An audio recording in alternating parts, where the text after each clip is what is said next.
आवाज आपकी, खबर हमारी। आप देख रहे हैं न्यूज 24 उल्लासनगर। उल्लासनगर में 19 वर्षीय युवक पर जानलेवा हमला, अब तक मामला दर्ज नहीं। उल्लासनगर में 19 वर्षीय तेजस वडनेरे नामक युवक पर 8 से 10 लोगों के एक गिरोह ने धारदार हथियार से जानलेवा हमला किए जाने का मामला प्रकाश में आया है। यह मामला 13 जनवरी की रात 10 बजे पंजाबी कॉलोनी में हुई है। जब तेजस अपनी मौसी के घर खाना खाने के लिए जा रहा था, तेजस पर हमला करने वालों में वैभव खरे, प्रेम सिंह, अविनाश गुंजाल और पीयूष शामिल थे, जिन्होंने तेजस पर कोयता और तलवार से वार किए। तेजस को बचाने आए उसके दोस्तों को बंदूक दिखाकर जान से मारने की धमकी दी गई।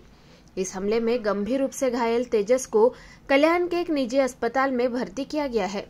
तेजस की मां का कहना है कि घटना के 7 दिन बाद भी मध्यवर्ती पुलिस स्टेशन में मामला दर्ज नहीं हुआ है, जिससे परिवार बेहद आक्रोशित है।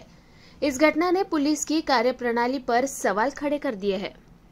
माझं नाव तेजस गोपाल वडनेरे, मी अंबरनाथ इथे राहतो।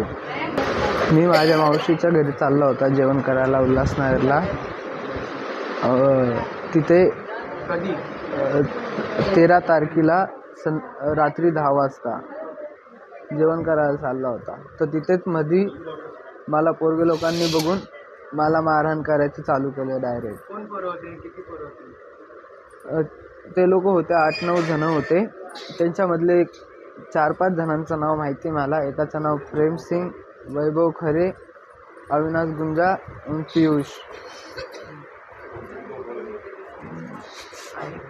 आणि ते लोकांनी मला बघितल्याच मारायचे चालू केलं। जीवातून म्हणजे असं बोलत होते की तुझा आज मर्डरच खाऊ, मर्डरच खाऊ तुझा असं। कोयता होता, तलवारी होत्या, अजून काय बोलता हे पण होती, काय बोलता गन पण होती त्यांच्याकडे। तर मला सोडायला येत होते ना माणसं लोक, ते लोकांना गन दाखवून घाबरवत होते। ते लोक बोलते मध्ये नको येऊ, नाही ठोकून देणार असं। हातावर मारलं, डोक्यावर मारले, पाठीवर मारले, पायांवर मारले, बरगेण्यांवर मारले माझ्या। अजून काय बोलता नाकाचं फ्रॅक्चर झालंय माझं। नाकाची नाकाची डोक्यावर पण, डोक्यात मध्ये पण थोडं रक्त राहिले, जमा झाले। अजून मला तिथे माझा मित्र आला होता एक, त्यांनी वाचवलं आणि पोलिसांकडे घेऊन गेला आम्हा लोकांना। अजून एक आरोपीला पकडलं पण होतं आम्ही लोकांनी, आरोपीला जमा पण केलं होतं। पोलिसांनी काही कारवाई नाही केली त्याच्यावर। Central police station 3 number. हो केली होती, आरोपीला सोबत घेऊन गेले होते आम्ही लोक, पण तेव्हा पण ते लोकांना सोडून टाकलं, त्या लोकांकडून पैसे घेऊन। आतापर्यंत 7 दिवस झाले, आतापर्यंत काहीच नाही केलं ते लोकांनी। माझी मागणी आहे की ते लोकांवर लवकरच्या लवकर कारवाई व्हायला पाहिजे, जास्त व्हायला पाहिजे। असे गुंडगर्दी चालू आहे त्याची इथे, त्या लोकांना म्हणजे सपोर्ट आहे पॉलिटिशियन या लोकांचा। मी वंदना गोपाल वडनेरे, तेजस वडनेरे माझा मुलगा आहे। माझ्या मुलाला 8 दिवस झाले, इतकं लागलंय, पोलीस कारवाई काहीच करत नाहीये। त्याला आम्ही 3 हॉस्पिटल फिरवले, कलवा, सायन आणि सेंट्रलला सारखे चक्रा मारतोय।